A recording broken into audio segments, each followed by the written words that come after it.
Então, pessoal, o esquema elétrico que foi usado nesse projeto foi esse. É um sistema relativamente simples e bem tranquilo de ser feito. Aqui né, com essas resistências é um circuito redutor de tensão, porque o sensor ultrassônico ele trabalha a 5 volts e ele dá output a 5 volts também, mas a Raspberry Pi ela trabalha a 3.3 volts. Então, se você ficar dando um sinal de 5 volts e um pino de 3.3, com o tempo você vai acabar queimando o pino e pode queimar até a placa. Então, para evitar isso, você faz esse sensor aqui redutor de tensão para não ter esse problema. E lembrando que com o Arduino trabalha a 5 volts, a arquitetura dele é a 5 volts, então você não precisa de fazer esse circuito redutor de tensão, é só ligar direto no pino. Feito todas as ligações, né? Não tem nenhum segredo. Aqui você tem o pino, esse fio azul claro é o pino de PWM para você controlar o servo motor. Não tem nenhum segredo. Aqui eu defini o pino 40, você pode definir qualquer pino aí para que você quiser usar, é tudo via código. Mas o circuito elétrico na Raspberry Pi é esse, e no Arduino você remove as resistências, você não precisa desse circuito redutor de tensão, você liga direto o eco na placa. E quanto ao código, também é um código relativamente simples. Você vai simplesmente fazer o import das bibliotecas RPI.GPIO e Time. E aqui no meu caso eu tive que fazer que dá essa linha de código aqui de GPIO.setMode, definindo GPIO.board, porque eu uso o extensor para protoboard, e eu tive que definir isso aqui para não ficar dando erro para os pinos bater certinho. E aqui você roda esses três códigos de PIO.setup, que você está definindo os pinos que vão ser usados: pino 10, 12 e 40. O pino 10 é o trigger, 12 o eco e 40 o pino de PWM para controlar o servo motor. O pino 10 ele é de output, que vai mandar o sensor ligar. O pino 12 é de input, que vai receber o sinal. Quando o sensor receber a onda sonora de volta, ele vai receber esse sinal no pino 12, no eco. E o pino 40 é para controlar o sensor. O pino 40 é para controlar o servo motor. E aqui eu defino essa variável como de PIO.PWM, o pino 40 e 50 Hz, que é a frequência que o sinal vai ir para o servo motor. Eu defini essas duas variáveis para evitar erros e joguei tudo dentro de um try, while true.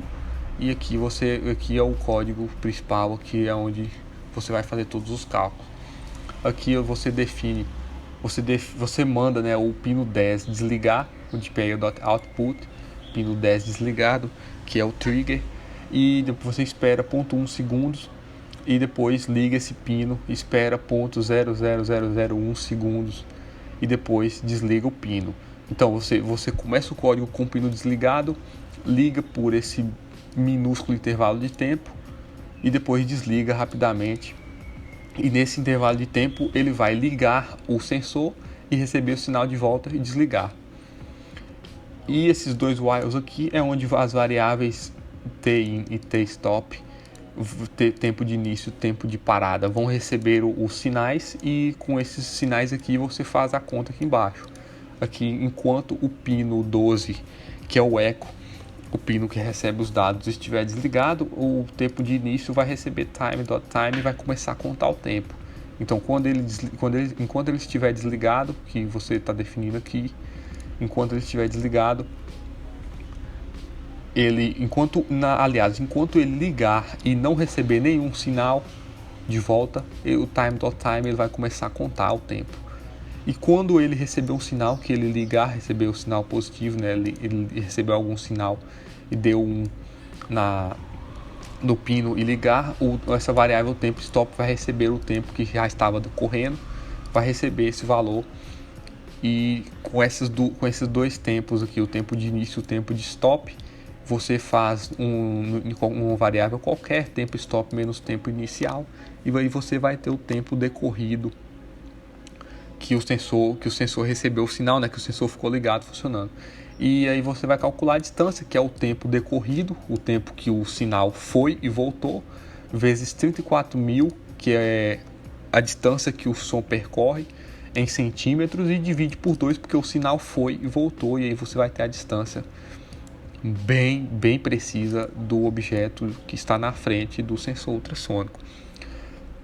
E tendo esse valor, tendo essa distância, que se a distância for menor que 10 centímetros, vai dar um p.start, que vai iniciar nessa posição. Esse 10 aqui é referente a uma posição no servo motor, e vai dar um time.sleep de 0.3, e depois vai mudar a frequência de duto, change duty cycle, para 1, que ele vai rodar 180 graus, e depois de 0.3 segundos ele vai voltar para a posição original.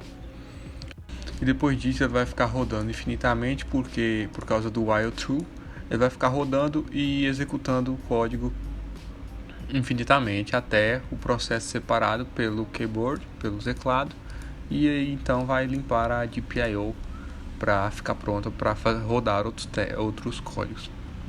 Então é isso, pessoal. Muito obrigado por quem assistiu. Qualquer dúvida, precisar de qualquer esclarecimento, pode deixar nos comentários aí embaixo. Valeu, abraço.